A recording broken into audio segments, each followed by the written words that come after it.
Where the fuck is McClay?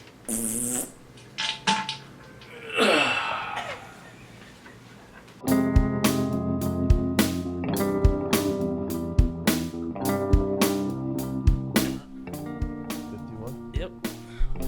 The Bogcast, episode 51. Chris Martin. And you just set it down anywhere. Check. Microphone check. Good. All right, Don Rizzo. Sweet. This is the Bogcast, episode 51. We are brought to you by Bang Salon. Come get all your hair needs, including cuts, natural colors, vivid colors, extensions, shampoo and styling, all under one roof at Bang Salon. Find and message Bang Salon on Instagram at Bang Salon, at BANGDSALON. Use promo code Bogcast for 20% off your first visit. So come on down and get banged by Jordan. But if you really try to bang her, I'll fucking kill you. Cool. Like that silence.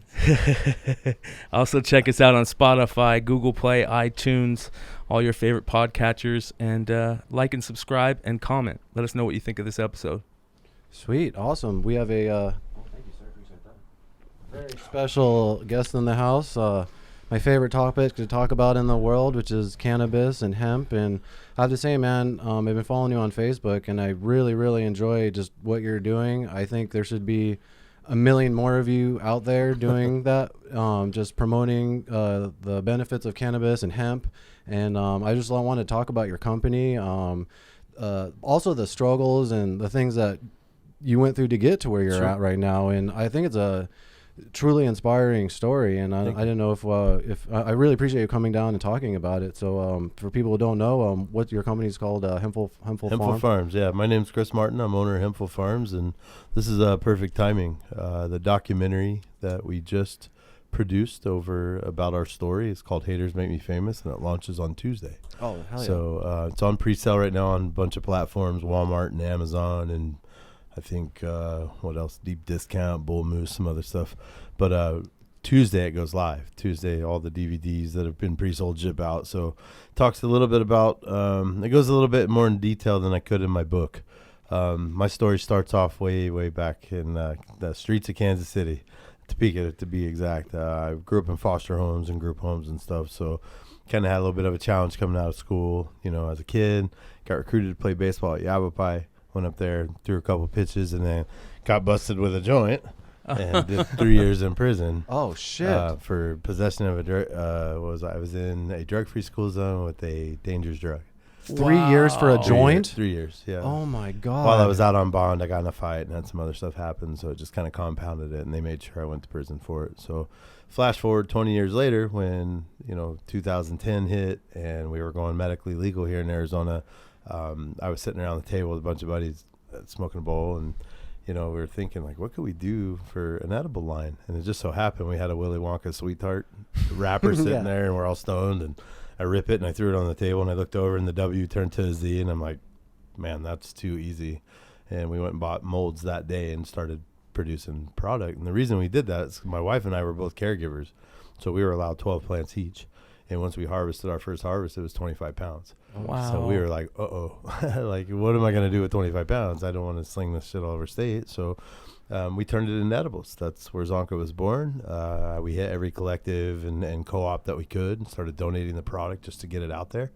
And state officials didn't like that too much. So they raided me. They charged me with 15 total felonies, partially because of narcotics. They said that I had produced a narcotic by turning it into an edible form or butter form. And also because I was president of a motorcycle club. So they wanted to RICO me. They came at me with these crazy class. So you were a target. I was. The funny thing was we thought we were a target at first. And the more we delved in, we spent 3.5 years fighting this case.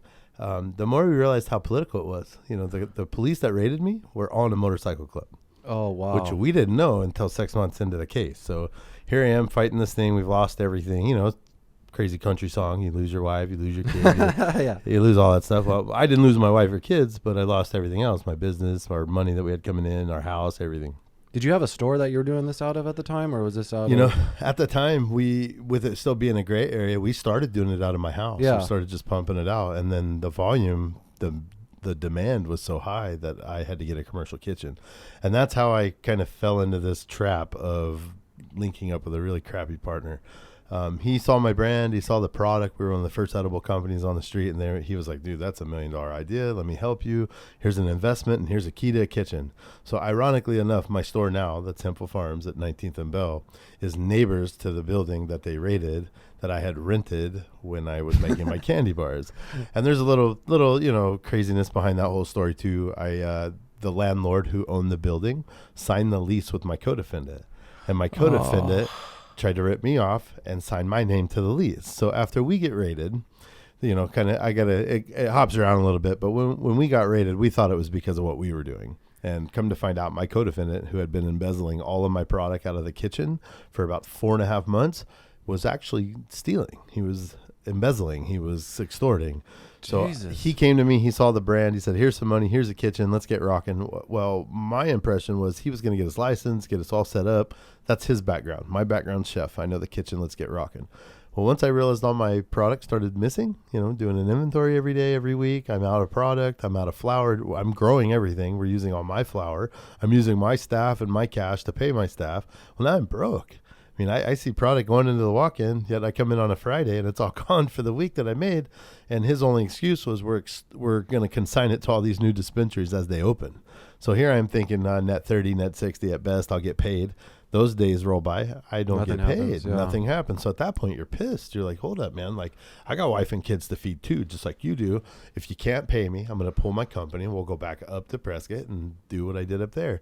And within 3 days, I was raided. Oh, wow. What we found out at that point was he had been raided in my backyard up there. So he made it look like as if I had made the call for him to come up and sell product in my town, which I had no clue. I had not, I shouldn't say no clue. I got an email probably a week prior to the raid, and it stunk of cop. It smelled like pork from across the room. Yeah. As soon as I read it, I was like, okay, guys, team, come here. Let's watch. This is why we take cards. This is why we track everything. This is why we do it as legit as we could at that time. Yes. Well, this guy saw the email and saw the fact that he had made $1,000 sale out the back door. So he responded without any of us knowing, took $1,000 worth of product, drove up to Prescott and got busted.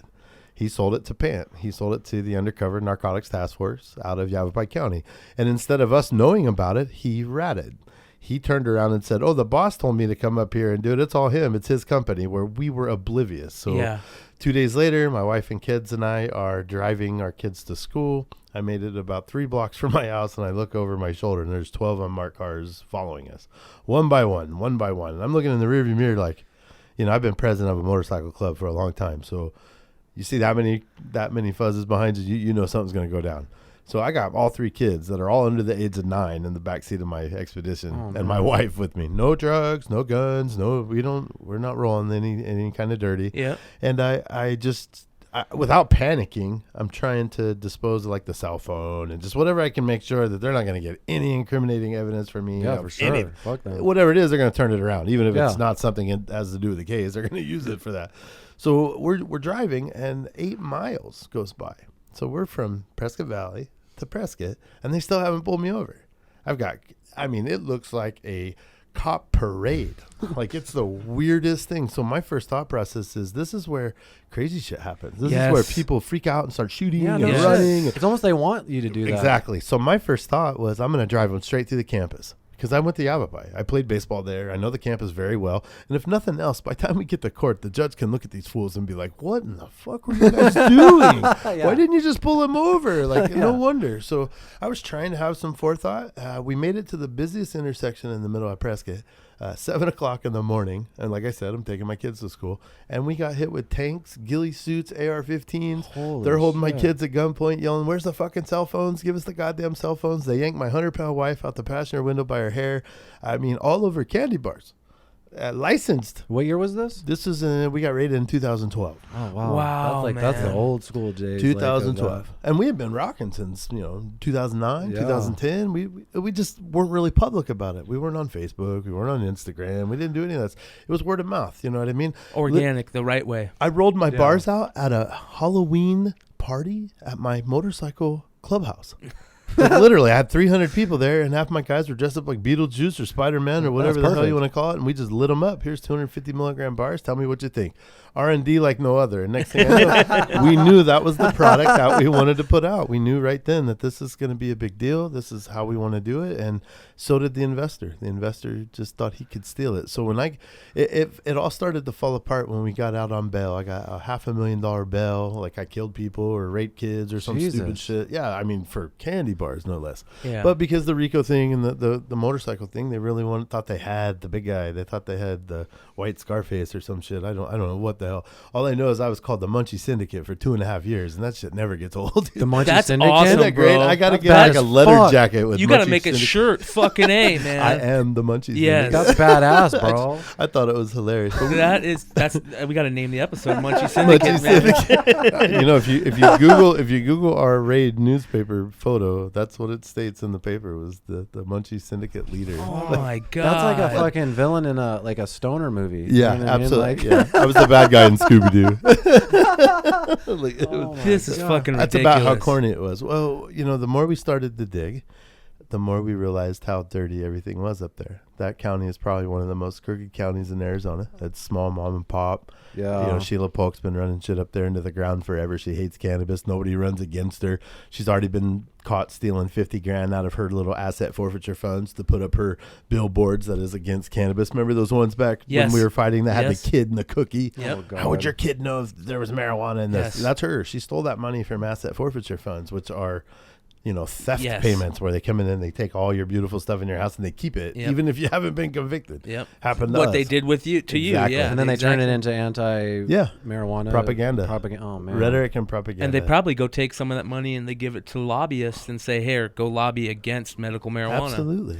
Yeah. Absolutely. Well, she's got a vendetta against it. She had some personal issues where her brother smoked some weed and Got in a didn't car graduate on accident. time. Yeah, Jumped out a exactly, window. yeah. Like Who a knows? Madness. Yeah. Ate his Yeah. wife. I Yeah. don't know. Something stupid. Something retarded. Yeah. And that's been her plight now. You know, she started Matt for us, and she's a crook, and nobody will run against her. That's the biggest thing. So we felt like if we didn't go public with this story, if we didn't get it out there, they're just going to run us over like they did everyone else. So I fought 3.5 years to go to trial.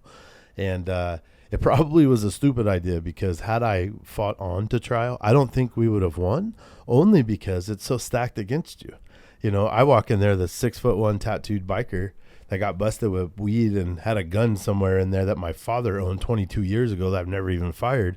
I'm a gang member. Yeah, and they got 2 or 3 years of evidence on you that they've been Absolutely. stacking up. It's kind of and like priors. Yeah, exactly. And Yes, priors. and priors. I went to prison Yeah. for a joint way Yeah. back in my gangster Ooh, days when I yeah. was 18 playing baseball. You See, gotta watch 'em. that's the type of bullshit that thank God that you're out here talking about it now. So because well, we honestly, know it's about only it. because I'm white.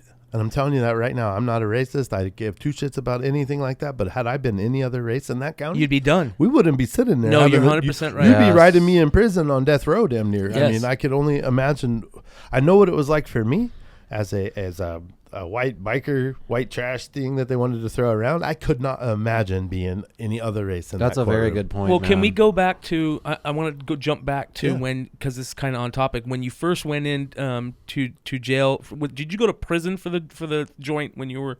I did. Okay, so how many years did you serve? I did 2.5 years. Okay, How old were you at that time? I got the arrest happened at 19, but I didn't go in until 23. And here's the perfect Wow. example of you hear this a lot with cannabis and people going away for stupid shit like that, is that they go into prison a cannabis user, they come out knowing Worse. everything in Like the movie yeah, Blow. Yeah, exactly. Oh yeah, you have your extra interview with your counselor from prison, and she's like, "So, what'd you learn on your stay here?" I'm like, "Well, I can make a rig out of a pen shaft Yes. and a Bic pen, like I had, and a Q-tip. Didn't know that before. I can make ink out of, battleship pieces and checker pieces and melt it. And yeah, I knew none of that. Thank you so much Yeah. for that education before I got And that's here. kind of what they set. They already, in my opinion, these government entities, these people see a big huge target business. on black and white and minorities, black and Mexican. Yep. They see a big huge target on them, and they go, not only can we make money off them by putting them in prison, Right. they're going to do something stupid in there, and they're going to stay in there even longer. Well, and I can verify that. And I tell people that I had the luxury, quote unquote, of going to prison in 2 different decades. I went to prison in 95 when I was a kid. where it was about reform and rehabilitation. You had, on minimum yards, you had your own key to your own room. You had counseling. You had a job. You could save money. You could send it home. You got Christmas packages. I mean, minus getting laid, and you know, it was home. They could come visit you. The gates were open. Now you go to prison, and it's a warehouse full of 500 people fighting over 6 toilets. There's no jobs. There's no education. There's no classes. I got put in a mandatory class that was called Thinking for a Change. How bad does that piss you off when you're already walking around in orange? Thinking for a change. And you tell me if I don't take this class, I lose my 90-day good time. Oh, man. It's mandatory. I got to go to this class. So I walk in and I'm already pissed. I'm just like, thinking for a change? Yeah, because I'm just a fucking idiot, right? I get it. I'm in orange. I'm in prison, so it's easy to poke me. But I was already mad. So the teacher walks in. She's a CO3, a counselor. She's someone who helps you get released, and she's awesome.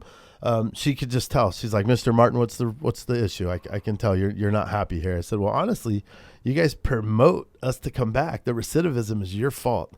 Not that we're not grown men and don't know right from wrong, but what kind of seed do you plant with that right there? Fucking and she looked right at me and she goes, well, what would you do about it? And I said, can I borrow your pen? She gave me her pen. And I literally stood up in the class, crossed the A out, thinking for change. Now you just planted a completely different message in every person in this room. You know, instead of half empty, you are now half full. Yes. You gave them hope with that one different, just that little letter change just by thinking for change. You know, so she let me, we had a little conversation about what I thought. I was reading a book at the time by a guy named Vishen Lakhiani, just like a self-help book, but it was a little different. Very empowering. I ended up writing like a 25-page curriculum for this class out of this book. I wrote the author from prison via my wife an email and asked him, said, hey, look, I don't want to steal your idea. Your book's amazing. It empowered me so much that I feel like, you know, recidivism happens in prison because they wanted to. If private prison was working, we wouldn't be building more of them. Yeah, so I felt like, do something. The author contacted me back and said, I love the class. I love the idea. And how about I send you soft copies of my book, Code of the Extraordinary Mind, for you to help teach that class. So CO3 helped me submit that to the ADW of the yard, and they moved me. Wow. As soon as I submitted it, they were like, absolutely not. Fucking you are assholes. not going to do anything. They actually said I was breaking protocol and breaking their rules by not following what they have as programming. And honestly, I've been to their program, and that Thinking for a Change is garbage. The last program they had us go through, all they talked about was the riots in Watts in the 90s. Now, granted, you're sitting with the heads of all the races in the same room, stirring it up. Yeah. Like you want them to go off. Yeah. You want them to be segregated, and so you have that control. I came from a different angle this time. You know, my first time in prison, I was a rowdy youngster. I did what I had to do because I didn't know any better. This time I'm a 45-year-old man with a very old DOC number, and I took advantage of it. I organized one of the only multiracial dinners to probably be held on my yard, and I only did that out of respect for everyone there. If you weren't into it and you wanted to stay that race thing, then go do your thing. But we're all minimum yard at this point. We're all coming home. So I wanted to promote positivity. We started a nonprofit. I do a thing called Coloring Books for Convicts that started in prison. My wife's amazing. She sent me coloring books. I handed them out to inmates, and I would take their finished artwork and post it online. If it sold, all the money would go on their books. Wow, that's amazing. It's just a way for them to take care of themselves. Yeah, fucking A. Well, now it's a huge program now that's ran by the inmates. So when those guys are released or those women are released, they run it, they sell it. All that money goes onto the inmates' books, and it's grown into now another program called Convicted Creations.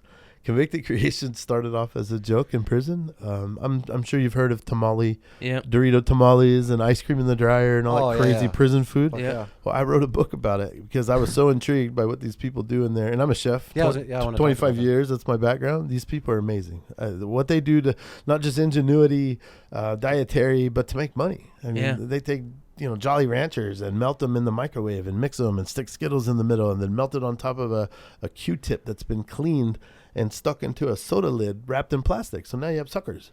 And they walk around and sell them for $3 just to make dollars off of it. It's it's a bureaucracy like you'd never understand unless you've seen it. That environment just creates a certain type of creativity, I guess, because that's cool. So hustle. I'd call it a hustle. Hustle, yeah. Yeah, everyone's got to survive in there. When you only make $8 every 2 weeks on a minimum job, 10 cents an hour, You can't live off that, especially when you make that kind of money and the prison inflates all the pricing. You know, you could buy top ramen here for $10 for a buck at the store. Yeah. They're 69 cents a piece in prison, Yeah. and usually out of date and nasty. And, you know, I'm not saying that prison's not a necessary evil. I'm not saying that, you know, we should close them all and free everybody.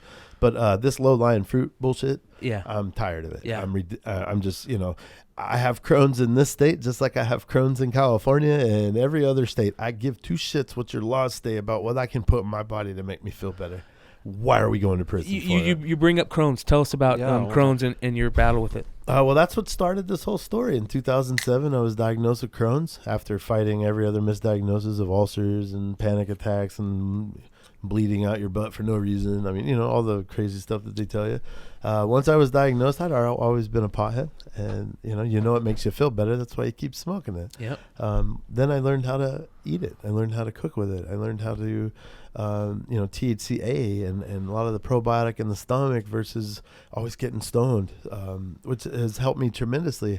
I've always been the kind of person that if something works for me, then why can't I share it? Yes. It's always been that way, Yeah. whether it be with food, whether it be with my programs, whether it be with my company.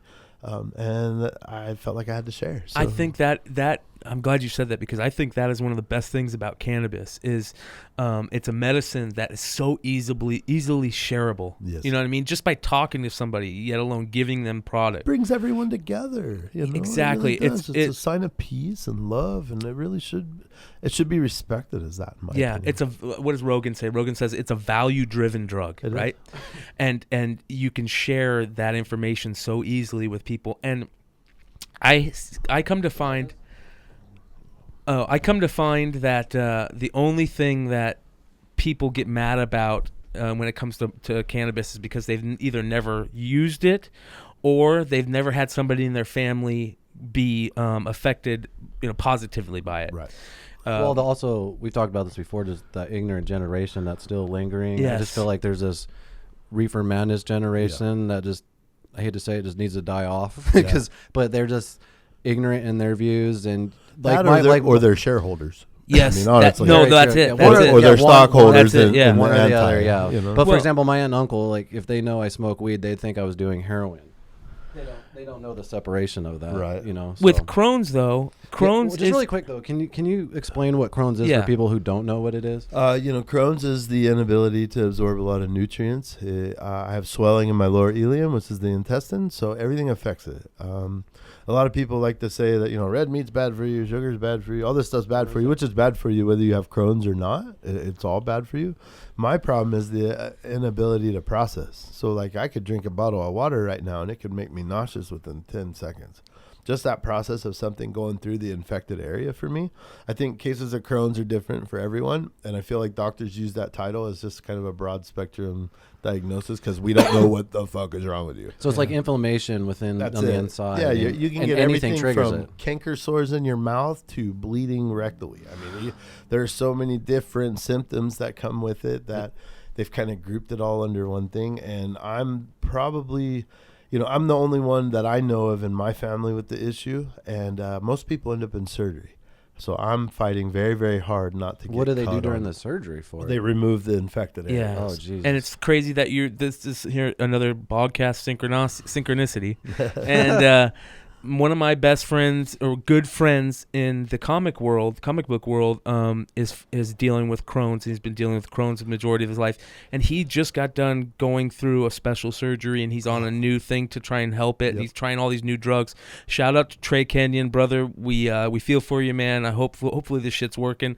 But another thing is that Does he use cannabis? He does, yeah. RSO? Yes, and I that's would donate it today. Well, that's what I'm donate it today. That's what I'm getting into. That's exactly what I want to talk about is RSO. We talk about RSO heavy on this show.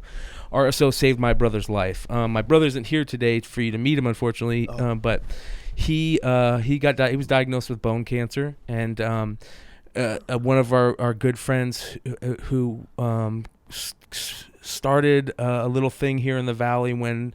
The medical thing kind of went through. He was working with a lot of edibles for concentrates with kids that had cancer here in the Valley. Sure. Shout out, rest in peace, Soggy. I know Soggy. You know Soggy? I actually donated RSO to him the last 3 months. So Soggy, Carrie Ann. Yes. Brian Courteau Uh-huh. is very good friends with them. Brian is also my compliance manager and dear friend of mine. Oh, man. He runs my grow. I'm so glad we've met you, man. Damn. He Bro. linked me to Soggy probably about the last 90 days.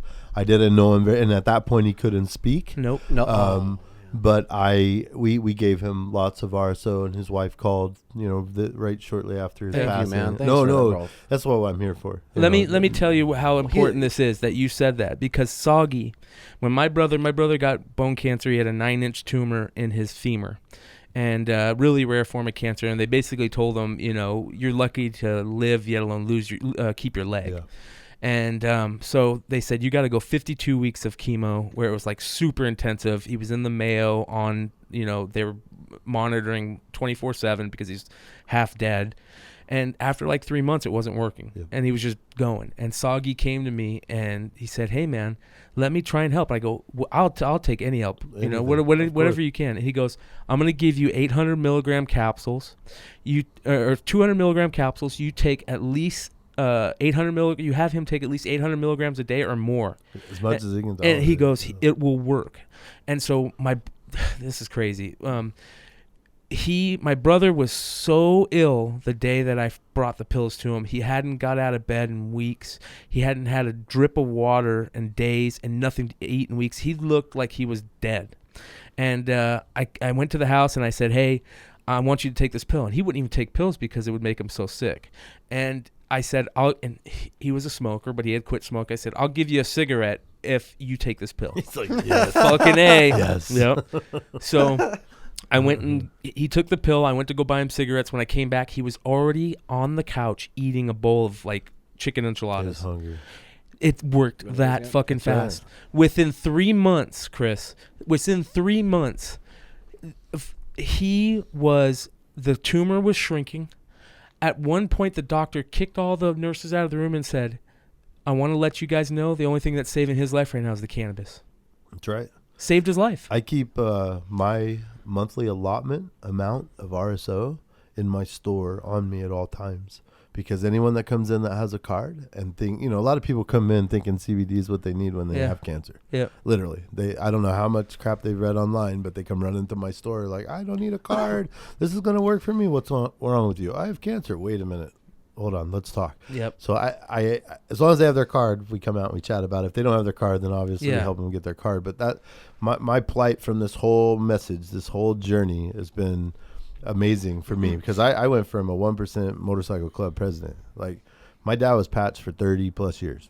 That's what I know. I didn't know, we did our own types of charities. Yeah. You know what I mean? We took care of our own. Yes. We did what we thought was right. Yeah. This whole change in pace and direction has been so eye-opening for us and me personally. I got to tell you, my testimony comes from this. Like, I've never been a religious guy. I've never been spiritual or on any of that plateau whatsoever. But after this whole journey and what I've seen, things have changed. Yes. I can definitely tell you that there's things working in this universe that we're probably not meant to understand. I think that's what keeps this thing so interesting. But I can tell you, it makes a lot more sense to me now than it did when this started. I literally, you know what it's like. You lose everything. Your pants are down. You don't know what to do, where to go. I'm sitting in county jail, and I meet a guy. Of course, right? Yeah. Rock bottom. Yep. That's where you meet a guy. Yep. Well, I start talking to this guy, and he starts telling me, Bible verses and all this crazy stuff, and I'm like, look, man, right now it's not the time. I'm probably humbled because of the position I'm in, but I'm a pretty mean guy. Like, if you start preaching some stuff at me and it doesn't go the way you say, I'm going to hold you very accountable. And, he was cool at first, and then he kept going and kept going. And he comes to me and he says, Chris, I had a dream the other night, and I think it was about you. And at this point, I'm getting like, look, bro. Yeah. Like, you're weird. Yeah. You need to get away from me. I'm going to start swinging on you. Yeah. Well, he opens up this piece of paper and it says the prophecy. And I'm like, look, it only took 6 times in jail, twice in prison, and I finally found a prophet. Yeah. Damn, I should have been doing this a long time ago. You know what I mean? So he quotes 2 verses. One's Isaiah 38:40. He who turns his eyes to God will fly on the wings of eagles. And I got a little weirded out because my club was the Desert Eagles. I was the president of the Desert Eagles. So I didn't tell him that. We haven't spoke like that. And, my tattoos are all covered, so he couldn't see anything. I just took notice. And the next verse was Jeremiah 29:11, talking about he knows your journey when you don't, or something like that. Well, I noticed the 11 because I was married on 11/11/11. My football and baseball numbers were 11. I look at the clock twice a day at 11:11 and 2:22, and I've never known why. It's just one of those things. My wife and I have been together 20 years. There isn't a day that doesn't go by that at least once one of us texts each other 11:11. Yep. 11:11. That's my birthday. How creepy. See what I'm talking about? Like, the universe is a weird fucking place, right? Yep. Am I telling you, right? Yeah. So, well, wait till I top this one off for you. So he tells me the verses, and I'm still goofy walking away like, this guy's lost his mind. Well, he walks in the room and he hands me a Bible, and I'm just laughing like, this thing's going to catch on fire. Like, he has no idea what I'm about. You know what I mean? And he just starts telling me about it and what I should do and all this stuff. And he walks out of the room, and I just set it on the bed and I'm staring at it like, yeah, why now, dude? Like, right? I've been here 40 some years, getting kicked in the head. Like, why are we going to do this now? So Jim is his name, Jim. He's actually in the documentary. He's in the book. He walks up, he puts his hand on my shoulder, and he's just like, look, man, if you open that book and you point and it doesn't have anything to do with anything that I've talked about with you, then throw it away. Beat me up. Do whatever it is that you feel compelled. I'm just here to tell you a message. That's it. So he walks out, and I'm laughing. I'm kind of crying. I'm like, this is weird, man. Yeah. Like, I don't do this shit in jail. You know what I mean? Yeah. Like, I've been to prison plenty of times. This is not how it goes. So I grabbed the book just to see what this dude was talking about. I flip it open, Jeremiah 29:11 on the nose. Dude, I've never opened a book. I couldn't tell you where that fucking... I know, Genesis is in the beginning and Revelations is in the end. That's about what I know my Bible study is. And when I pointed at it, I set the book down. I was kind of shaking a little bit, just kind of tripping. Like, man, that's weird. Like, he probably pre-creased that page. Yeah, you know what I mean? I'm totally that's the first thing I thought. He set me up. So I'm in there looking at the book. I'm shaking it around. There's nothing in there. I flip it open, Isaiah 40:38. And I'm just like, dude, that's fucking creepy. Both verses that he had pre-wrote on the page. So as I set him down, he's walking through the doorway, like kind of freaking out, like seeing me freak out. And he's really calm. And all of a sudden he just starts saying a prayer. And I don't even know what to do. I've never been in a room with anybody who's prayed for me, and I've never done it when somebody's doing it in tongues and talking all weird. So I'm totally tripping out right now. Yeah, right? Yeah, it's just weird. Well, he just proved me some stuff that I can't explain, and I'm locked in a little cage. It's really hard to deal with. It's probably just felt emotionally weird. Yeah, totally heavy. Yeah. I haven't seen my wife and kids. I haven't eaten. I got no meds. I'm sick as a dog. And now I got this wacko telling me all about crazy stuff that's really true happening right in front of me. Like, I don't even know what to think about it. This is my life. Yeah, of course. That's all I could think of was like, he's standing up there flicking me in the head like, you're a funny dude. You know what I mean? So the next morning when I woke up, I just had this really weird draw, like this pull in my chest to go grab Jim and just ask, talk to him, learn. Not pray and preach and read. I know exactly what you mean. Like, spiritually figure this out. Like, show me why you're here, kind of thing. Yeah. So he comes to me and he says, you know what, Chris, I had a dream last night, and God came to me and told me that you're going to go home tomorrow on your bond hearing. And at this point, I'm kind of done. I'm just like, it's like Sunday cartoons. You're kind of showing me some magic tricks, but not explaining to me how you did it. So I'm not following you. He keeps telling me that, he's telling me this, you're going to go home. And finally, I put him on his ass. I grabbed him by his sack and his neck, and I slammed him against a wall. And I'm like, I don't think you get it, bro. If I come back from that bond hearing and my bond hasn't been lowered and you've preached all this garbage at me, I'm going to kick your ass all over the cell. You're not going to want to live with me, for one. You're definitely not even going to want to be in the same pod. I didn't get voted into president 100% by all my friends. I earned it. Yeah, and he just looked at me like, the weirdest part was he never responded with, angst. He didn't swing back. He honestly sat there with this look on his face. Like, I'm just telling you, like, he was confident? So confident and calm and humble to where I felt stupid. Like, I started fixing his shirt and I'm sorry I put my hands on you, man. Like, I don't even know why I'm doing this right now. I'm like going crazy. Like, it was really that weird. So he starts to explain synchronicity with numbers, because I was still tripping over the 11:11 and the 2s and the weird stuff. And he starts to explain to me what numbers mean and how they're very important in your life, and really had nothing to do with the book or anything. But he was trying to tie it together. But I was kind of getting a different meaning from it, a different feeling. Like, it was all adding up to me, but not the same way I think he was throwing it down. So that day they called me out for my bond hearing, and it was 7:11 on the clock. I'll never forget when they said, Martin, court. I walked out and Jim's standing on the second tier, and we both saw the digital clock and the 11 on there. We just looked at each other like, that's fucking creepy. That's just too creepy for me. So in Camp Verde, they hook you up, and the jail is across the street from the courthouse. So they walk you the long, ominous, death walk, like you're on death row or something, except for you're outside. Yeah. And we go into the holding tank, and it's holding tank 11. As soon as I saw the number, I'm like, this is creepy. You're just like creeping me out right now. My wife's in court. She had got raided too. She had 11 felonies, so they had her hearing first. Jesus. And my wife's a nurse, 4'11", red hair, beautiful, never been in trouble, doesn't know anything about this life. Like it was just all heavy. Yeah. They called me in for my hearing, and all I could remember is Jim from the cell telling me, when it's bigger than you, give it to him. When it's bigger than you, get it off you. Don't carry it. Yeah. I have no idea what the fuck this old guy's talking about. Like, I'm not carrying anything. I'm belly chained right now, man. What are you talking about? So I get in there, and all I remember is the judge and the state arguing about CPS taking my kids. I'm like, wait, I've been in jail 8 days, and y'all haven't taken my kids yet? So I look over my shoulder, and 2 of the club members that were still supportive go running out, trying to get on the phone to get my kids before CPS can get there. And then I hear them battling a little bit more, and I'm just like, I'm going to pass out, man. Like, I haven't eaten. I'm sick. I got loopy Jesus dude preaching at me. Like, this is just too much for me. I don't even know what's going to happen. All I remember is, Jim, it's bigger than you, brother. It's bigger. You need to let it go, man. I grabbed both my belly chains, and I stared up at the sky. And, it's like you're on stage in a concert in court. Those lights are hot, and I'm just like, oh, this is all going to go bad. I closed my eyes, and I said, look, man, if you're real, if there's any spirits or anything up there that's listening, you've got a warrior down here. The one thing I know how to do is keep my word and get your back. If you show me, I'll show you. And before I even said amen, they lowered my bond to $50,000. I walked out of that courtroom looking over my shoulder like, did that just fucking happen? Like, really, for real? Did that just go down? When I get back to the cell, Jim's kind of standing in the window, not pompously looking at me, but very anxiously waiting the outcome. Like, not I told you so. I was waiting for that. I was waiting for him to be like, well, I told you. And I walk in, and he's like, tell me, what happened? I'm like, you don't fucking know? Like, you told me what was going to happen. He's like, no, I just gave you a message. Like, you got to tell me how it went down.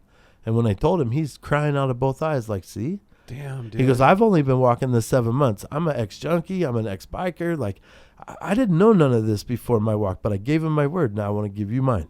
So he gives me a business card that had his church and all this other shit on it, and I'm lost.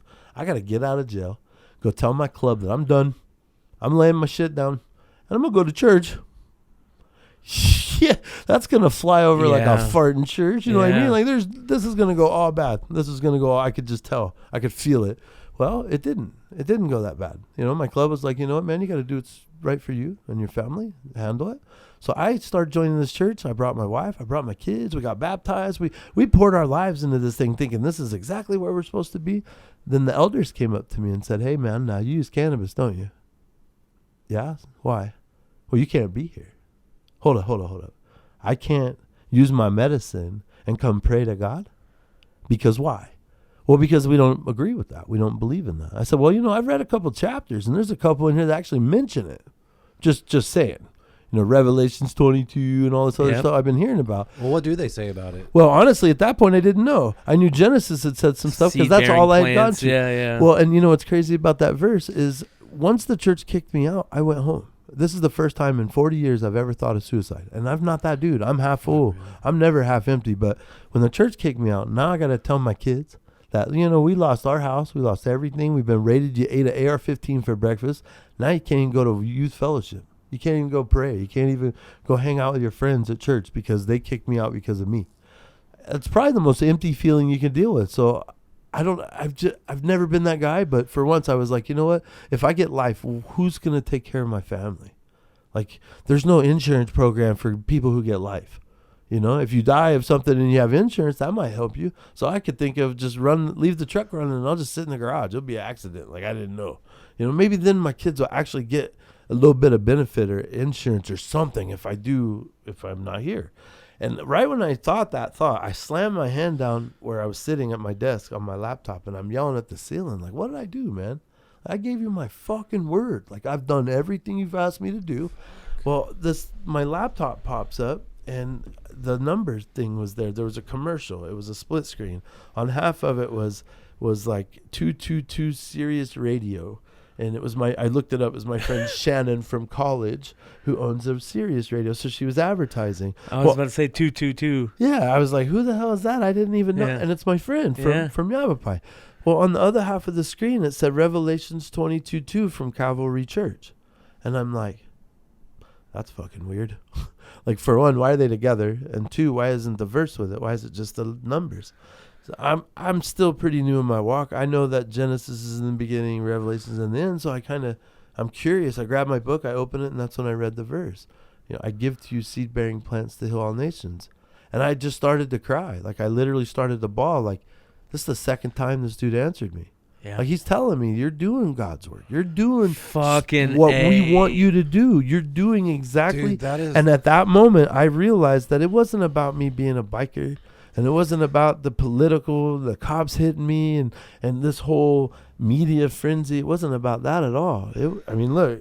Yeah, Fuck, we're man. here, You know what I mean? brother. It's Dude, all about, fuck. it's my story now is about testimony. Yes. And sharing. Yes. Yeah, And showing. And now I get to help so many more people just by fellowship, just by giving that. So, people ask me all the time, are you this big Jesus freak now? No, I wouldn't go that far. I don't go to church. My favorite shirt that I wear is Church has left the building. I don't need to go to a tax exempt building and give them a whole bunch of tithing because this old dude says I do, and then talk shit when I walk out of the room because I smoke a bowl. No shit. It's spiritual for us. Just walk the walk. That's it. I just felt like because of that testimony, I'm not comparing me to Jesus or God or nothing like that, but I feel like without that testimony, the documentary, the book, the whole story, it never would have happened. Oh, for sure. I got put in the hole as a gang member. I was STG'd because of the club, so I was stuck in the hole. I didn't get to go outside. I didn't get to get sunshine, any of that stuff when I was waiting to go to prison. I was put in the hole with an MS-13 member, a little Mexican guy, which almost never happens when you're, especially racially, in jail. That doesn't happen. But when you're in the hole in Camp Verde, they give two shits. If you don't house with them, they'll go throw you in the dungeon. And I'm not racist, so I could give two shits. Yeah. They pegged me as a STG gang racist, but have fun with that. I don't have ink on me like that. I've never carried myself that way. And honestly, the little 23-year-old is the reason why I wrote my book. We started sharing our stories. He's an ex-heroin junkie. He was having a rough time. He wanted out of the gang, but he didn't know how to get out. And, the typical, I'm in jail, I don't want to do this anymore story. So I'm trying to work it through him, walk it with him. And he asked me my story. I tell him, he's like, dude, you got to put that on paper. So literally the cops that were working the hole were Hispanic. And because I'm a big tattooed white guy, we're not going to get along. Yeah. We're not going to have any kind of fun in there. So thank God I had this little MS-13 guy because he could talk to him. So all I wanted was paper and pencil. My thought was, you know what? Not only am I going to write the story, but I'm going to make it a memoir to my family. Because with Crohn's, I'm probably not going to make it out of here anyway. Yeah. And with the political shit and my old number and the way things go, I'm probably going to get forced into decisions that I don't want to make. And I'm either going to die in here, kill somebody in here, or I'm going to get more time. Yep. There's not a lot of options to come out of there being positive. When I started to put it on paper, I read it to him. The dude's in tears. He's just like, look, man, I don't think you understand that that's more than just a book. That's a roadmap for someone to get better. And as soon as he described it that way to me, I knew that it was bigger than me. I knew that it was way bigger than, it just needs to get printed. So when I got out, I met Trey Goodman with GCM Media, just a real good guy that used to eat at my cafe before I went to prison. I'm friends with Trey on Facebook.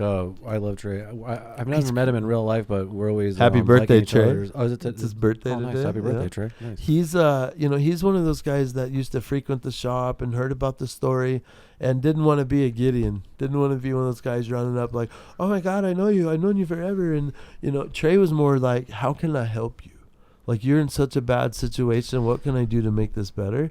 So when I came home, he read the book and he's like, brother, do you have any idea how many people this could affect? And I'm like, honestly, I just wanted to get to my kids in case I didn't come home. And he said, let me help you print it. And the only thing I want from you is for you to pay to do it. That's it. I don't want to own it. I don't want a percent of it. I don't need to make anything off of it. All I want to do is for you to pay me to do it so that way I can cover the expenses. And that's what he did. Same thing with the documentary. So once he got the book and we got through it, it was his idea. He was like, let's make a movie out of this. The movie drops on Tuesday. It's been on pre-sale, and I know like Amazon and some of these bigger platforms have bought thousands of copies already. So it sounds like it might be getting a little popular out there. Fuck yeah, I can't wait to watch it. And we checked out the trailer today, and it fucking looks badass, man. Oh, they do quality work for one. They flew us home. We followed. We went around to all my hometown and group homes I lived in. The book really talked about the raid. It really focuses on the raid. There's like recreation scenes in the doc, absolutely, right? Yeah, it looks cool. Oh, like really yeah. well produced. They did an amazing job. Honestly, I was very impressed with the quality. I didn't know what to expect. I've never been in a documentary or had people with cameras in my face for over a year in my house. But when you got to see the end result, that was the first time that, my whole family sat there and kind of watched what we walked, and we did it together. And I was worried about that. I got to say, I thought we wouldn't have done very well. It's very traumatic. It's very violent. It's very over the top. But to know that we're all together and doing it here, and we had 300 people of our closest friends in the room to see the premiere, I think it just made it so much easier. Because like I said, it's not about us. Yeah, that's the best way to look at it. It has nothing to do with us. This no is just shit. a story of 100,000 people that go through the same thing every year. Yeah, no kidding. This has nothing to do with my name. I didn't do it first. I just had the platform. I had the ability. I didn't take my $100,000 that I made off products and go buy a bunch of fancy shit. I went and made a book and a movie out of it. I went and made something that's really going to go out and help people. And I think if more people thought that way and did that we wouldn't have the industry. We wouldn't have the issues that we have in the industry. I think the two inspiring things from this is you wrote it without knowing where it was going to go. So I think more people should just write, because you have no idea what's going to happen with it, even if it's for yourself, your kids, whoever. Yes. And then the other thing is just all the hurdles that you went through and where you're at now. I mean, that's inspiring, man. Most people would just give up just with, the cannabis and the hemp and all the laws and the things that you're getting fucked with. I mean, you stuck with it, man. And now you got a fucking badass company, promoting some amazing products. I was checking out, you have a puppy. Was it the Paw Putty? Paw Putty? Yes, I want to talk about that. Let's talk about that. Paw Putty is pretty neat. That's my son. So my youngest son that was in the raid, he was 6 when the raid happened. He's 14 now. He hasn't been back to public school since the raid, just because he's worried. You know, if I drop him off at school, what happens if mom and dad don't come back? Yep. And that's a real big fear for him. Plus, he learns a little different now from the PTSD that he suffers from the raid. He can't sit in a class for 8 hours. That's just not going to happen. And if he does, he's going to sit on a beanbag or on the floor, and he learns differently. But he's a genius. He's super smart. The Paw Putty came because I was doing Hempful. Hempful came about because Zonka got raided. I found out the business partner was trying to steal it. He tried to steal all my trademarks while I was sitting in prison doing his time, and I really needed to stay relevant, and I needed to pay rent. You needed to have something that you could latch on to. But legal. Yeah. I couldn't get back into cannabis while I'm sitting on 15 felonies in court. So, ironic little universe connection again. I got on Craigslist because I had one Harley that the cops didn't find during the raid. And that was my way of, having a little bit of nest egg that I could sell and move us out of Yavapai. Well, the guy that bought it is a gentleman named Nico. And it was his stepfather who was looking, or his father-in-law that was looking for the bike. Well, his father-in-law's a hemp farmer. Oh, wow. So he's like, look, Chris, I heard about your story. I saw your products, and they're screwing you. They're totally just making an example out of you. So what if I gave you this hemp CBD oil, and you went out and produced all the same stuff that you did with Zonka? It's legal. Bam, Hempful was born. I mean, literally, from a motorcycle Craigslist ad. Wow. I meet a hemp farmer. We took the products. We made our lotion, our lip balm, our pain patches that we carried with Zonka. The first name we called it was Weedless, but the logo I came up with parody again, and it looked like Seedless, just spelled Weedless, and those guys got a little pissy, so I don't want to piss anybody off. I'm not here to make enemies, so we changed it to Hempful Farms, which I feel like is 100 times better name anyway. It is, yeah. Very brandable, very welcoming, and that started just, honestly, we were selling products out of my house. I didn't have big kitchens and big investors and all these people. We just do really good product. My wife's an RN. I'm a chef. We give a shit. We actually test products when we say we're going to test them. I was one of the guys that went and farmed the hemp that we use. I care about that stuff that much. So we just one at a time. And then I had an investor call me from Kentucky and say, hey, man, we love your branding. We love your product. We want to come see your facility. And at that point, I shit myself. Yeah. I'm on $500,000 bond. I'm fighting a case that I might do life on. I'm making some really cool products, but we're still gray. There's no standards yet. So when they want to come out and see me, I get on Craigslist. I call a company who's selling a kitchen or leasing a kitchen, and I asked them if I could lease it for the weekend. That I had a catering gig. And he said, sure. I paid him for it. I set the place up like it was a lab, like we were manufacturing. Fucking Breaking Bad style. Oh, you're crazy. I mean, you wouldn't believe it. These investors fly in from Kentucky. We're walking around. They're looking at it like, wow, this is really cool. We had no idea that this is what it was like. Well, I had a kitchen and a dining room. The cafe was no idea until that moment when they started asking me, well, what are you going to do with this half of the building? Oh, Hempful Farms Cafe. We're going to do hemp infused this and that. And Yeah, I know you guys have not just oils Food, and products, but you have yeah, food everything. and shakes and And that's how it was smoothies born. I spoke it into fruition. I told them Coffee. this is what I'm going to do with the building, and they were like, cool, here's $100,000. Wow. That's how I got the investment. I completely bullshitted my way in there, and I'm not afraid or ashamed to admit it. I had to jump. It was, I think when you're faced with life in prison, it's a very small glimpse of what cancer patients or terminally ill patients are faced with when they realize it's terminal. Yeah. It's forever. When I thought life, that's pretty forever. You'll fight real hard. You don't think about it. You don't ever realize it until you're put in that spot. But when you're put in that spot, I bet you I slept probably 12 hours in that last 2 years fighting my case.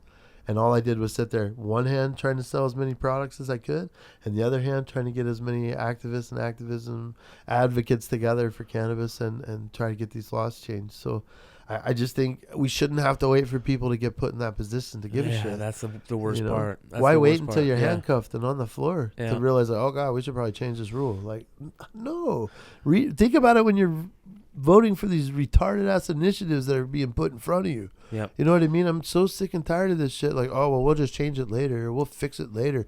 How's that going for you? Yeah. How much have we changed from 2010? Yep. That's one Zero. one of the things that I talk about because I have a problem dealing with that. Keith, you got it. Oh, I have There's a one right there. problem. I have a problem dealing with that part of it, the political part, just because I get so angry, so I stay back. But one of the ways that I think that other people can help is by talking about it. You know what I mean? For the longest time, there was such a stigma with cannabis that people just didn't even talk about it.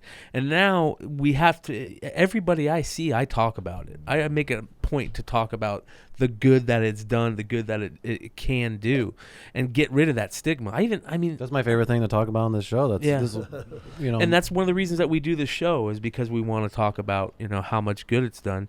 So my second part of this what I'm saying is, where is your company now and what are you doing? I see that you have a store at the 19th Bell. You have multiple stores, Yes. right? Yes. And you have plans for 25 of them. That's the goal. Well, right now I've been involved in a cap raise. So I've been trying to raise some funds. Yes. We're looking for some investment.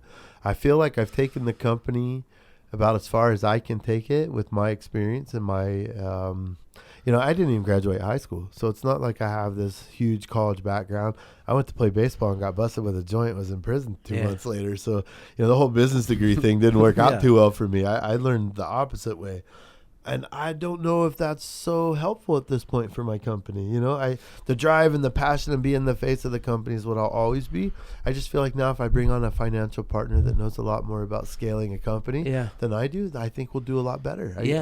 Surround yourself with people that know what they're doing. It's funny you say that.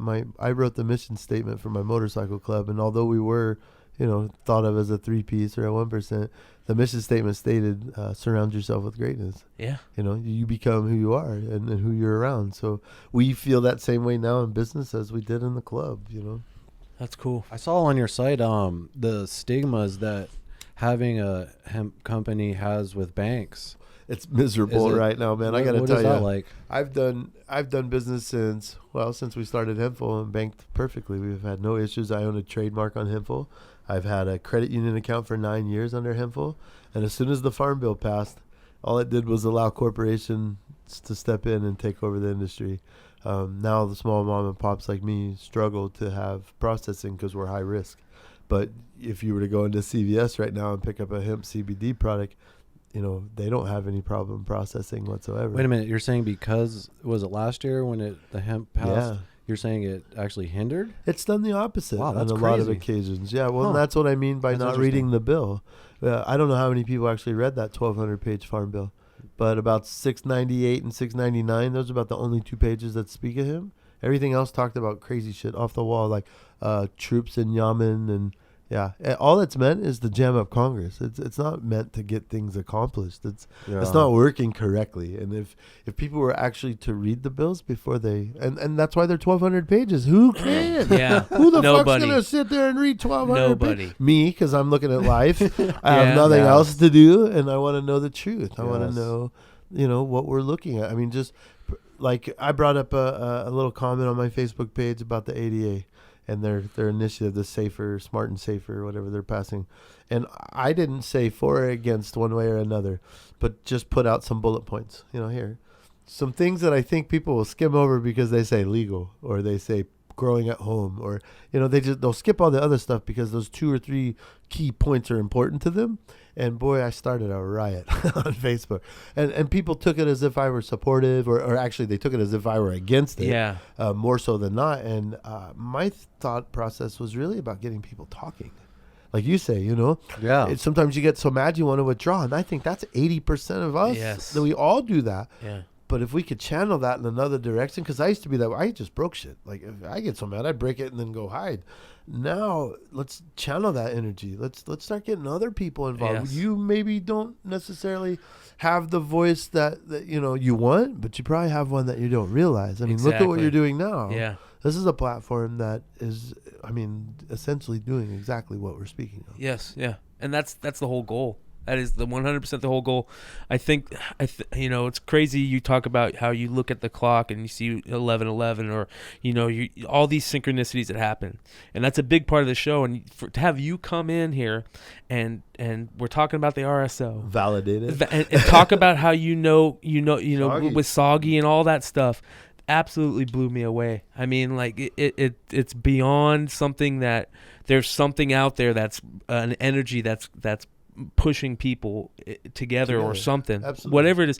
It sounds crazy. It sounds woo-woo, everybody, get together and kumbaya bullshit. Yeah. No, it's not that, man. It's way it's way a more movement, than that. Yeah. man. This Next, is a you should movement. start like a religion church where you can smoke. It's funny you say that. We can smoke at church. We, Dude, that'd be dope. we started talking about that, but there's so many companies that have already burned that right, that have tried to start up those cannabis really? churches to be Yeah. tax exempt. Yeah. They're getting raided by the feds left and right, and the last thing I'm going That's to just do putting is a target. poke those dudes. In. Yeah. Oh, look, this dude went from president to preacher. Yeah. Yeah. No, yeah, they think I'd be Birdman at Alcatraz after that. No way. Trying to float across the lake on a fucking mattress. So, what's going on with your case now? Well, honestly, I'm still on paper. 2012, I got raided. I got sentenced in 15. I got released in 17, and they gave me a 4-year tail. So 9 years of my life is wrapped up into this goddamn candy bar shit, and I'm just fighting to finish it. The case is technically over, and as long as I don't get in any more trouble, Yeah. while I'm on paper. Yeah. But I honestly, I kind of make probation look good. Like they let me travel, they let me speak, they let me go. Good, yeah, My fucking PO A. bot my book and had me sign it. How fucking weird is that? Yeah. Like, is this gonna hurt me if I go to prison later? Like, you bought my book. I don't want people knowing that shit. You know what I mean? It's been quite the journey. Now I just use it to my advantage. If I can make something better on my end or the probation end, I do it. Instead of picking up trash, I make blankets for NICU. I make quilts. I donate whatever sewing I can do for the babies at NICU. Yeah. And I get credit for my community service hours. So That's that's fucking cool. important. And then I got my Zonka brand back. Once I found out that these dudes not only set me up to take the fall, but then if you go to the corporate commission right now and you look up Zonka, I own Zonka bars. And when we got raided, the state shut that down. So when I got out on bond, thanks to Jim, he gave me that confidence and was like, look, go back and fight. So I filed Zonka gear under clothing. Yeah. It's not cannabis. It's not illegal, but I still could stay relevant with my brand. Yeah. Well, while I was fighting my case, my brother calls me from Virginia and says, hey, man, have you been following like all your LLCs and all that stuff? I'm like, I don't like check them every day. He said, you might want to do that. So I get on the Arizona Corporate Commission, which you can right now and see it for yourself. And it says Zonka Meds LLC. And I'm like, wait a minute. And it's been filed through Delaware Corporation. It's all, it's an LLC. Now it's an S Corp. It's completely filed by an attorney. And when you pop it open, it's my 2 co-defendants. It's their defense attorney and some random investor. So the defense attorney technically broke the law by allowing me to take a plea that they devised and then went and tried to steal my fucking company. Shit. Well, I take the fall. When I'm not even the dude who sold it to the cop. I had nothing to do with us getting raided. That's why I wrote the book in the doco, because I felt like if I don't come out and speak on this, no one's going to know. No one's going to give 2 shits, and it's going to happen to somebody else. Yeah, you got to put that out there. Me I'm the only dude that this cat set up to let fall. You know what I mean? And once I found, I don't know, after 42 group homes as a kid, you learn how to fight, man. There's no fight or flight. Flight ain't an option. It's fight. You turn your back, you get stabbed, you die. You know what I mean? You fight. There's no running away from shit. And once I found out what they were doing, it all made sense to me right away. Like, hold up. I'm here helping. I'm here trying to get this dude to be a partner so he can make some money with me. I'm helping these people not be sick anymore. I'm all on my watch while I'm getting fucked. Like, I totally didn't even see it coming. Don't you never want to go into business with anybody ever again? I can tell you, Arizona's nauseating when it comes to doing business. It feels like the whole black market tried to transition into the real business world, and 80% couldn't figure it out. That's what it feels like. Yeah. Like you shake someone's hand, as soon as you turn around, they're throwing shit at you. I've never seen anything like it. It's really sad because I come from a place where it was about sick people. Yeah. It wasn't about profiting. I mean, look, we all got to pay our staff. We all got to pay rent. We all got to make some money here. It's the only way this thing works. But if that's your driving force, if that's the main reason you're out there doing shit, you ain't going to make it. Yep. You're not going to make it at all. And just to see the level of fuckery that goes on between people who could all be eating out of the same pie tin, there's plenty for everybody. Yeah. I don't understand it. I've had things as far as, I had one cat when I first opened the first cafe over on the first one on, what was it? Cave Creek. We were over on Cave Creek. I had a guy come over and offer to film the grand opening. And I'm stoked. Like, that's cool. We'll be on film and show the world there's a hemp cafe in Arizona. So we film. We go through 4 days of shooting and all this stuff. And then I hit him up. Like, hey, can I get some of that footage? I'd like to edit it and put it on the sites and YouTube. And he says, you don't own it. That's my footage. And my first thought is, why? Like, why be a dick? The fuck you want to watch me make hemp cinnamon rolls on camera for? Like, are you funny? Yeah. Like, do you not want to be married to your wife anymore? Yeah. Like, I just couldn't understand. Like, what is the purpose? Well, guess who goes and opens up a CBD retail store? You gotta be fucking calls kidding it the me, dude. first Arizona CBD dispensary, and his logo even looks like mine. You gotta be kidding me.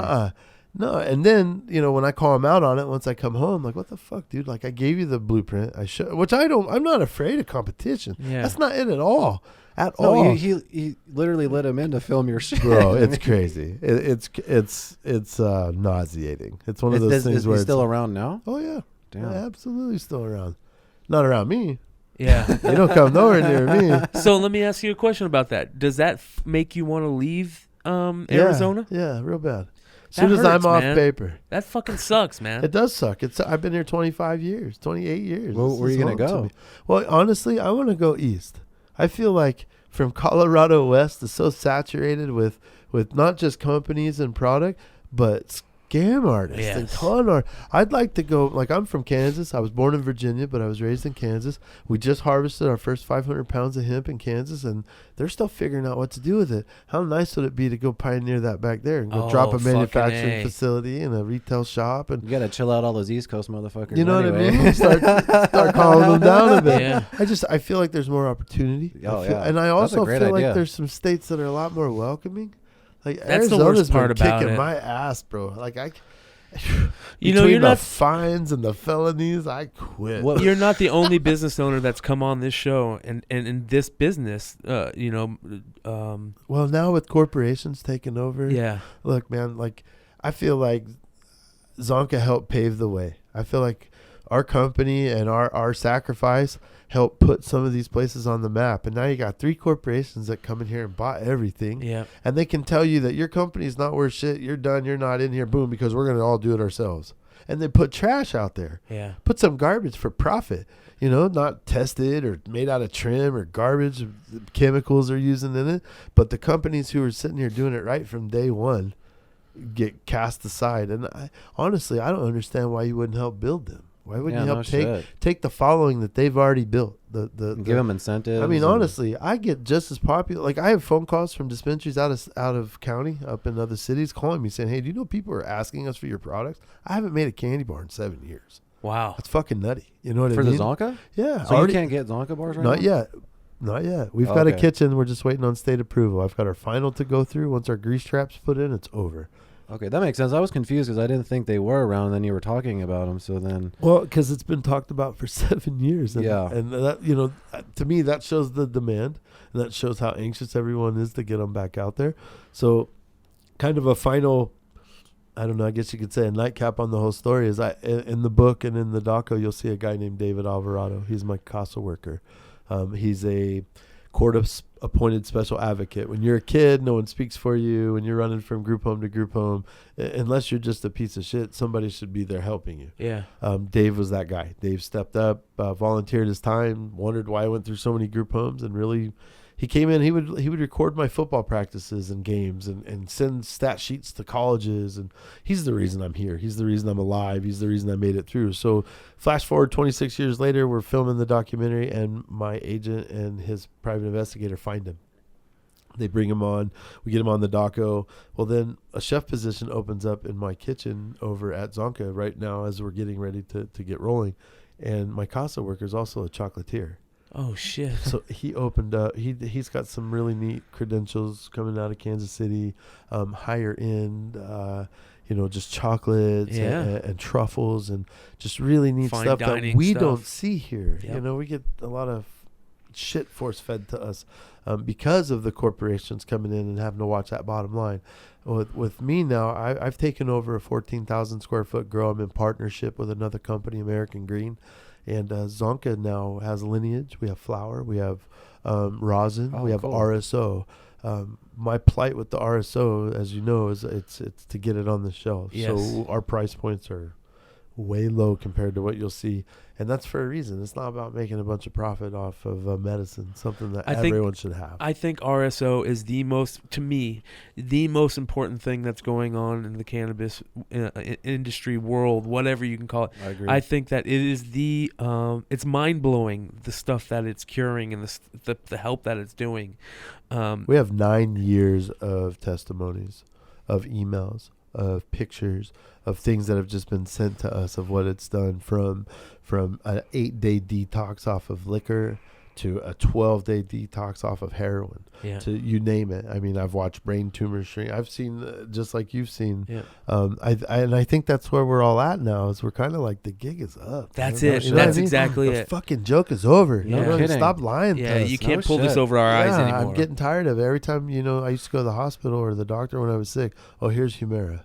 Here's Balisalicide. Oh God, yeah. Here, take this, take that, take this. I'm done. Yeah. Let's talk about that real quick.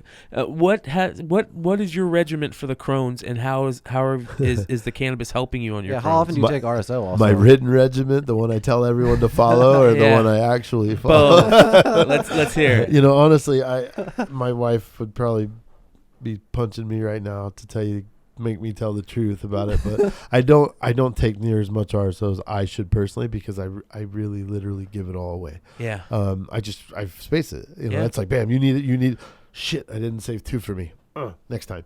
It's just one of those things. But technically, I take about 800 to 1,000 milligrams a day, full mLs. And I do that when I go to work. Most people would do it at night because they're in a That's coma. what I do. Yeah. I'm so used to it now. Once I am on my regimen, Yeah. that if I take it now, I'm awake at night.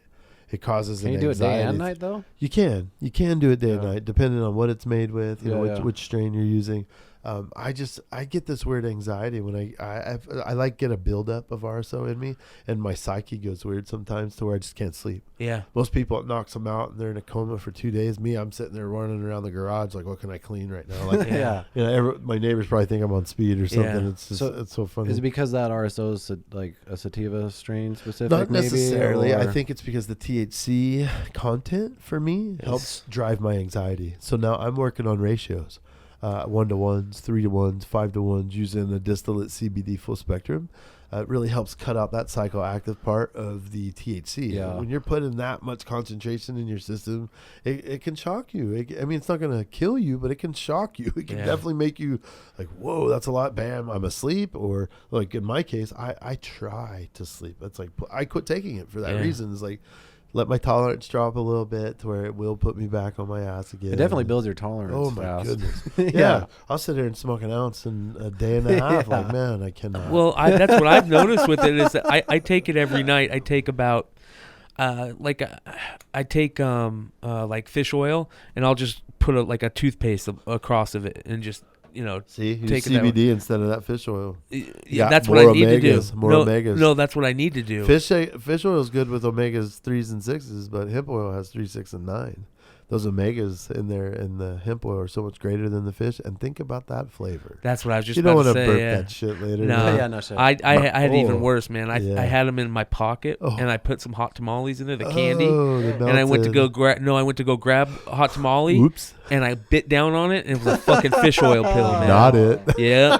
Gross. So, but anyways, my dad just recently, he's got psoriatic arthritis, and he came to me, and he was doing the same thing. We're both former heroin addicts, and we played that game for a long 10 years. You know what I mean? And Absolutely. my dad, when the psoriatic arthritis got real bad, he knew, he didn't want to go into that game of the pain pills and this and that. Yep. But he had to take something, so he's going to this pain center, and they're giving him scripts. And I'm like, Dad, that's just like going to a drug dealer. is. That's exactly No what that is. different. And then that's just masking. Except you're not going to go to prison because you have Yes. this little slip. You got it. And he goes, well, Brian, they won't let me take cannabis because they piss test me. I go, why do you think that is? Yeah, I go, because it's money. that's right. It's money. You take that cannabis, you won't need the pain Right. pills anymore. So I got him on the RSO, and this is a guy who hadn't smoked in 40 years, and it's working wonders. But the problem is, We for got to tell him him- the best part really quick. What's that? How he smokes blunts like Oh, a yeah. motherfucker too.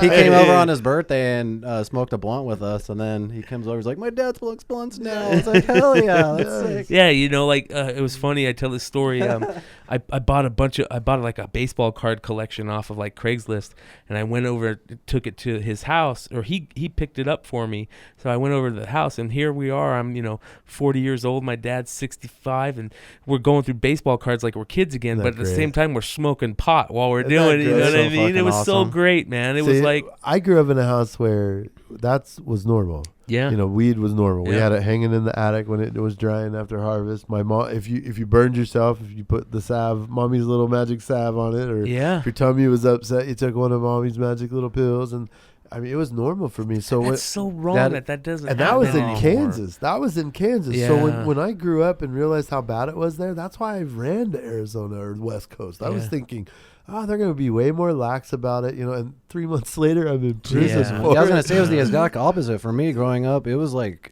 I had crack on me. I constantly had to hide it, not just from my parents, it's from everybody. It was just a very shunned upon thing. It had a very bad stigma to it, and I don't know. So that's crazy. You come to my house, and literally it was around Christmas. Everybody'd have their own bag, and we're all I wish. rolling different joints and passing. How do you around. deal with your kids with it? My kids don't even want to touch it because to them, it's normal. Well, Isn't one, that amazing how they- that works? They've all been through the raid, so that Yeah. gave them the shitty taste in their mouth right away. But now they're so defensive over it because of the raid. Yeah. Like, dude, it's Dad's meds. Yeah. Like, why are you fucking with him over his meds? Yeah. None of my kids smoke. 2 of them have their card because they want it, just in case they ever need it. Yeah. If they want to get a job or if they want to go, they don't use. Neither one of them smoke. They don't. It's hilarious now. Like, all their friends come over and like, man, your mom and dad smoke a lot of pot. They do? Like, they're so blown away by Isn't it. it Like, amazing? It's just normal. Yeah. You know, we talk a lot about like how other countries, have legalized or decriminalized it a long time ago, and their recidivism rate and their the hard drug rates go down, and the use of cannabis goes down because it's not that forbidden fruit anymore. It's medicine. That's how my kids are. Like, honestly. It's medicine. Well, that happened in Denver. I try to get them to smoke with me. Like, you're 21 now. Like, let's burn one. Like, Yeah. Dad, really? I've been smelling that shit for 20 years. I don't want to smoke it for. I don't need to. So, to me, I think it's really about that education and teaching them. Like, obviously, I didn't want my kids to learn by going through a raid. Nobody wants them to learn that way. But I can also tell you that if someone comes in my house and says marijuana, they get corrected. Like, every one of my kids jump right up like, hey, C word. You know what I mean? They just they try to educate, they try to help, and they understand, not only did they see the negative side, the raid and the courts and prison, but they also saw, Dad real sick, Dad dying, Dad going through every piece of medicine that the hospitals would give me and what this did for me. So why wouldn't they embellish it? Why wouldn't they jump all over it and share it with everyone? Yeah. Like, hey, look, you should see what this did for my old man. Like, Well, with that, what you're saying right there, just really quick, can you explain the benefits of hemp and also the difference of hemp versus cannabis? I like how you touched about that on your site. I explain it to people real simply, and I do it. I probably dumb it down too far because I'm a chef, and that's what we are. We're dumb, hungry. We started off as hungry college kids, think of it like a red onion and a yellow onion. They're both onions. Yep. Different flavor profile, right? One's sweet, one's peppery, spicy, but they're both fucking onions. And that's what I try to teach people with hemp and cannabis. A lot of people used to say in the old days that cannabis was the gateway drug. Well, we say hemp is the gateway conversation.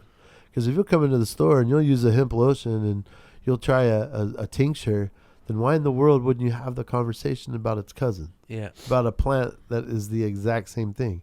That's why we started opening the retail stores, honestly, was because there wasn't enough education, there wasn't enough knowledge, and not enough places to go. Anybody could put up a landing site webpage with some regurgitated projectcbd.org shit and think they're teaching somebody.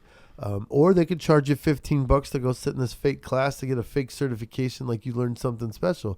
Or you could come to Hempful Farms and just bullshit with us, and we'll sit there and tell you exactly why, where, how, what. Isn't that amazing how that works too? It's like people that know that information are totally willing to just share it with anybody. It's like, well, and here, it's funny let's hear because you could go to META or you could go to any one of these crazy big cannabis events that are happening all the time for whatever, $15 or $20, $100 for your booth or whatever.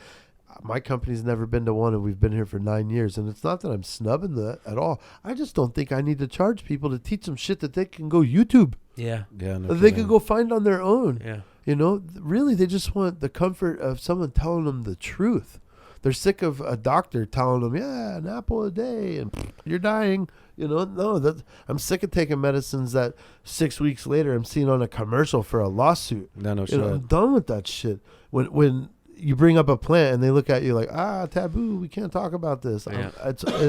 The gig's up in my opinion. To me, that's what I'm most scared, most afraid about is that when they pass the law here for legalization, it's going to take that plant, being able to grow my own plants out of my hands. And that's something that we have to be careful about. But I'm sure there's many other things that we don't know about that they're trying to hide in there too. That's the problem with not reading it. Honestly, they make them so confusing, or it's lawyer lingo. If you don't have a bachelor's and you can't decipher what's in the paperwork, and it doesn't need to be that way. The biggest issue for me is, one of my hashtags is history repeats itself because we don't listen the first time. Look at the states next door. I mean, all the states that have already walked all this bullshit and gone through it. Washington's been through upside down. And if people don't know what's going on in those states, read a book. Yeah. Crawl out from underneath the rock. Put Facebook down. Go realize what's happening around us, because it's just it's moseying across the country and it's just continuing to happen. All this money's coming from other countries, Canada to be specific.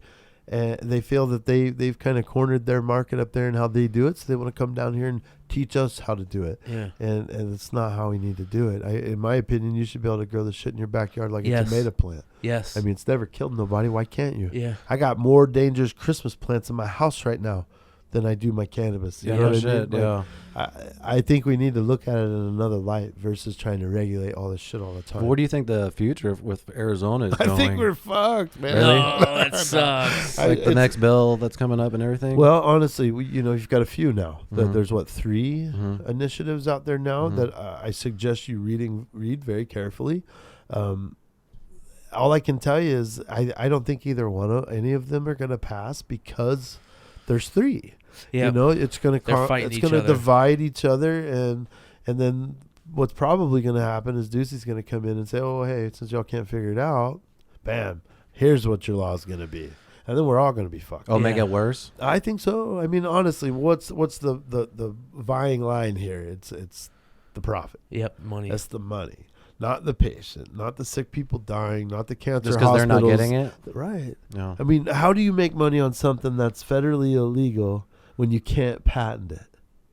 They're fucking trying. You keep it illegal, Yeah. right? And I mean, think about it. The government comes in and says, we're going to let you legalize state by state, right? Because then they can rake in those tax dollars. We got the state tax dollars coming and just fucking killing it, right? But if we didn't decrim it, you're still arresting people.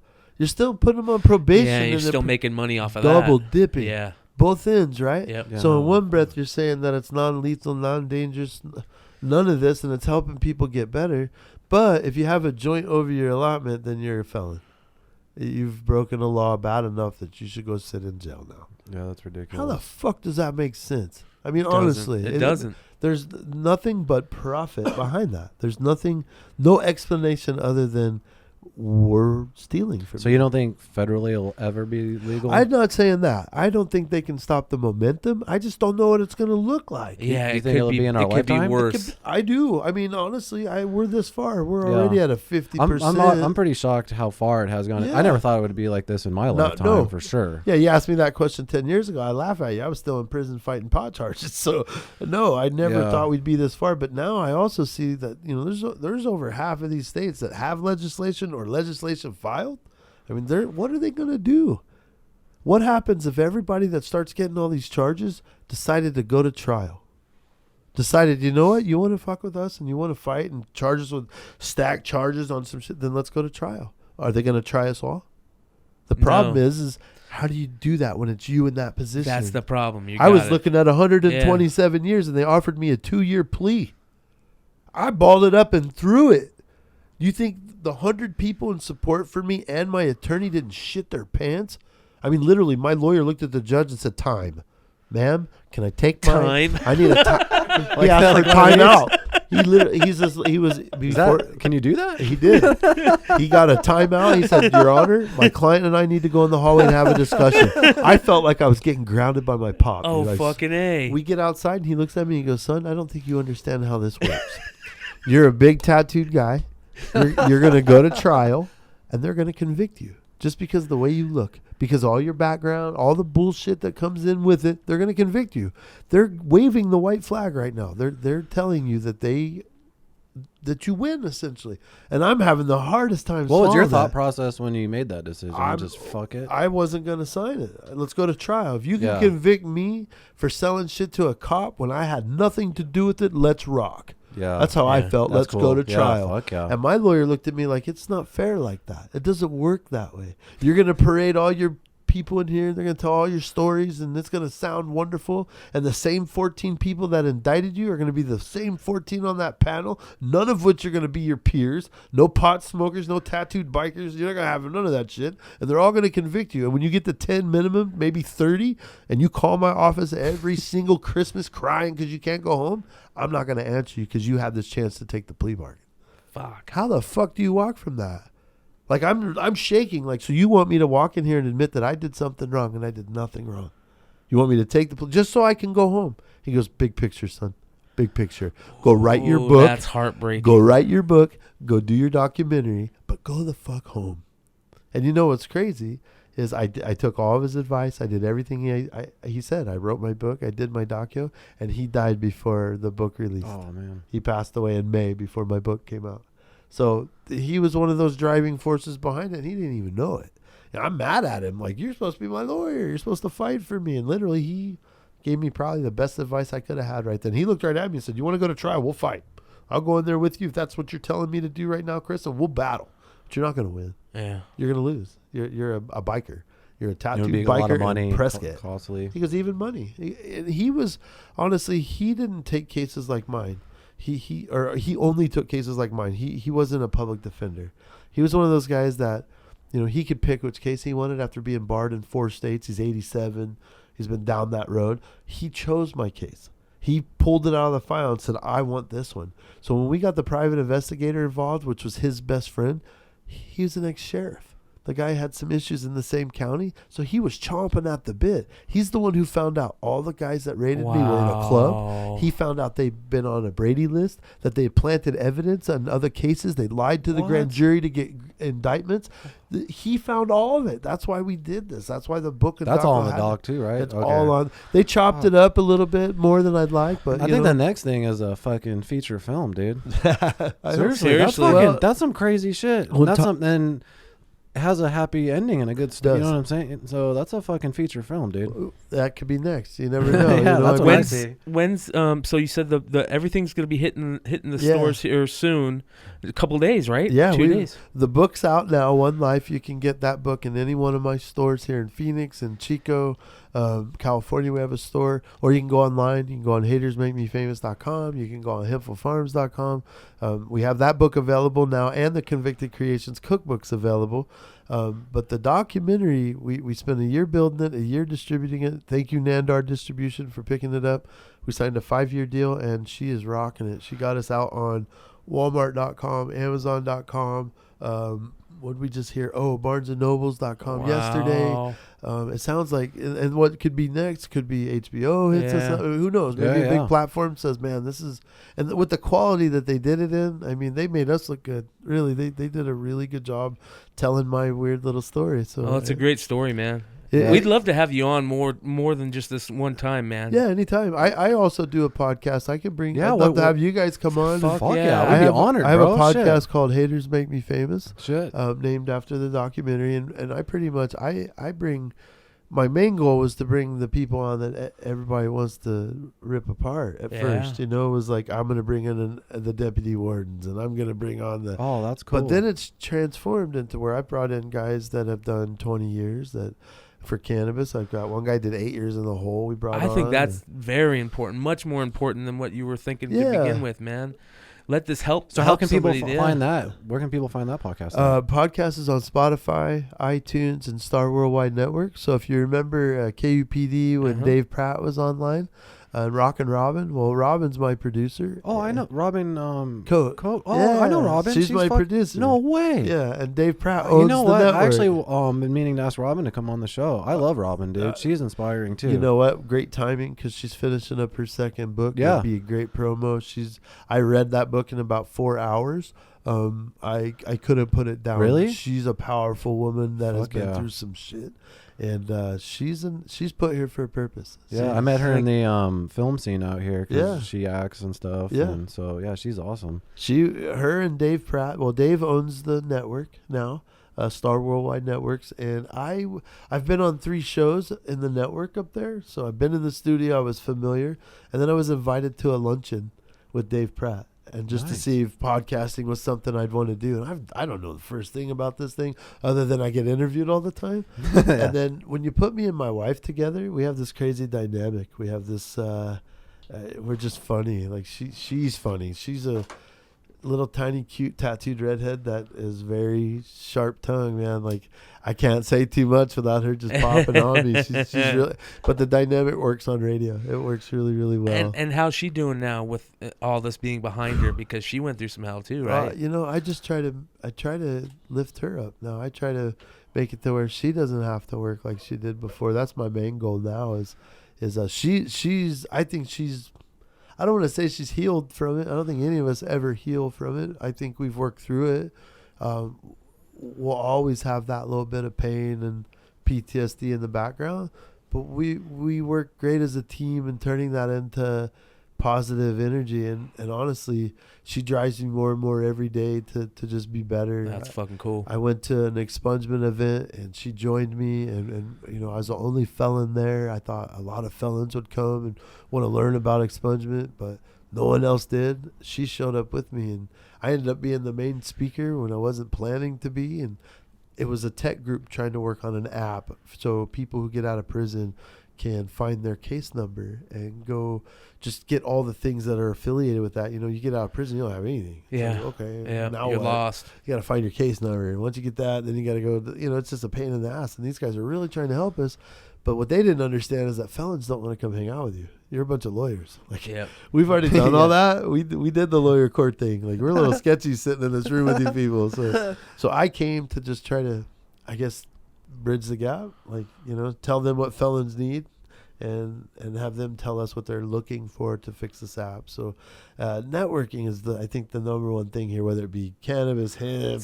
That's crazy. It's just yeah. network. For sure, man. It's just getting to know each other and help. How can we help each other? My brother had a comment this morning. He said, instead of teaching some of these crazy things they teach in school to the kids, that are in high school, they need to have a networking class. Absolutely. Because networking is the most important thing out of all of it.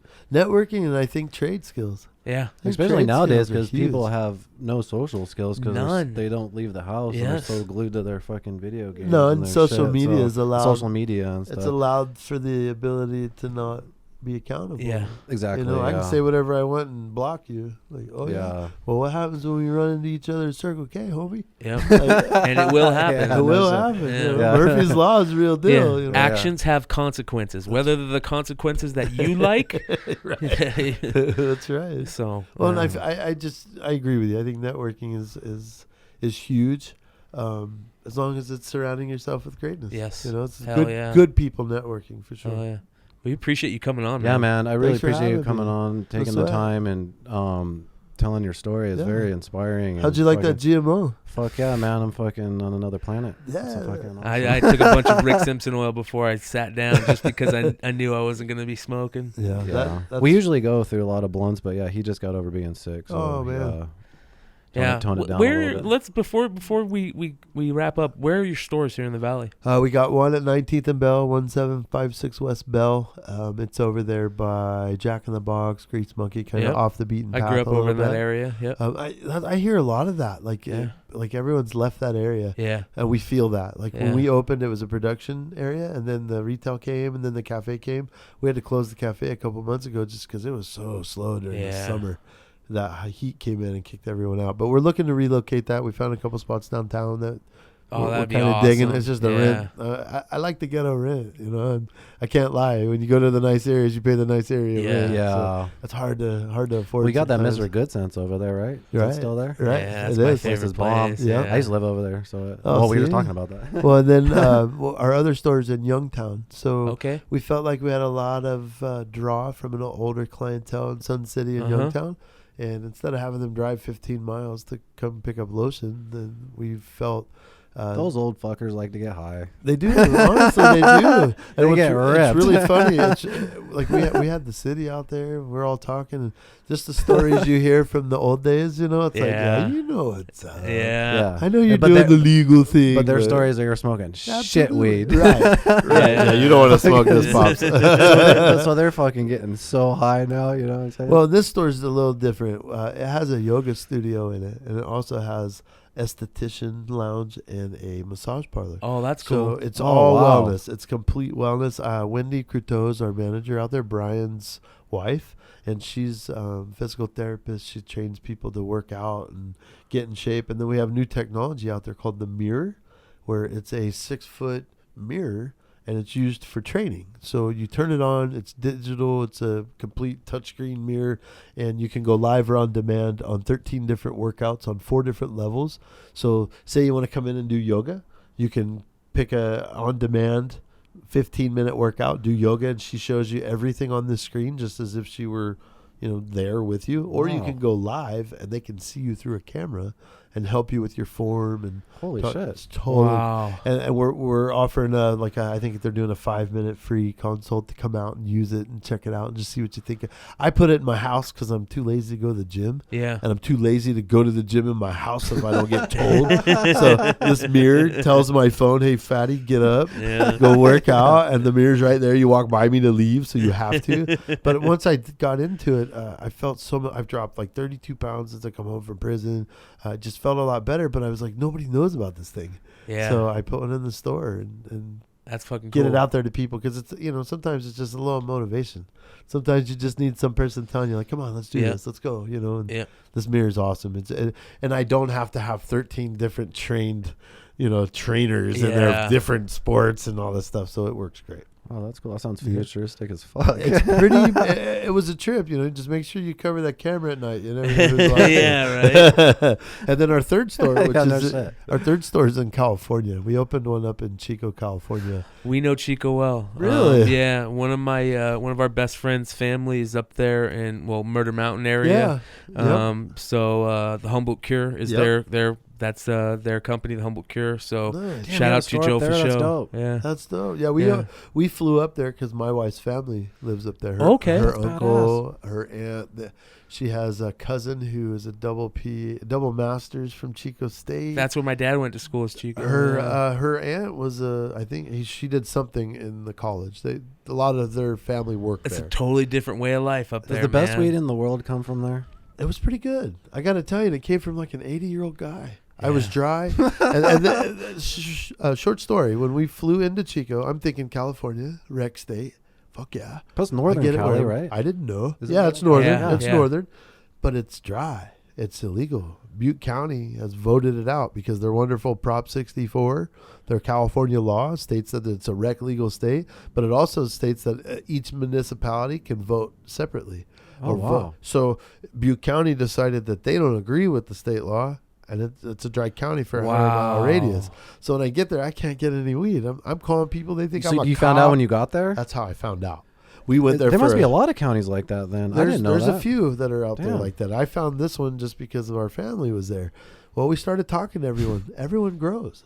Yeah, it's not illegal to grow. Yeah, everyone. It's illegal to buy and People sell. grow in their front yard there. So everyone was so familiar with it. We were like, wait a minute. Why don't we put a hemp store? Why don't we bring hemp That's up genius. here? They're all yes. familiar with it. That store has carried itself since the day we opened it. It flourishes. They do an amazing job up there.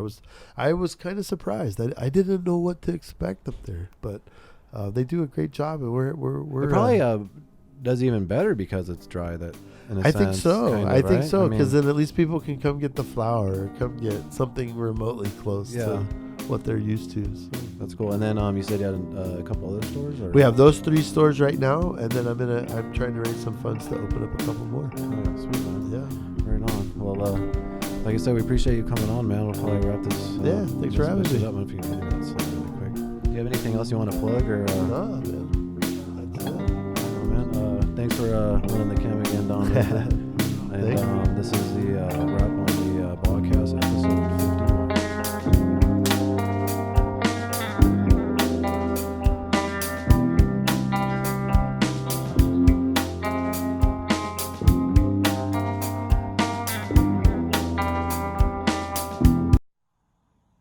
Bang.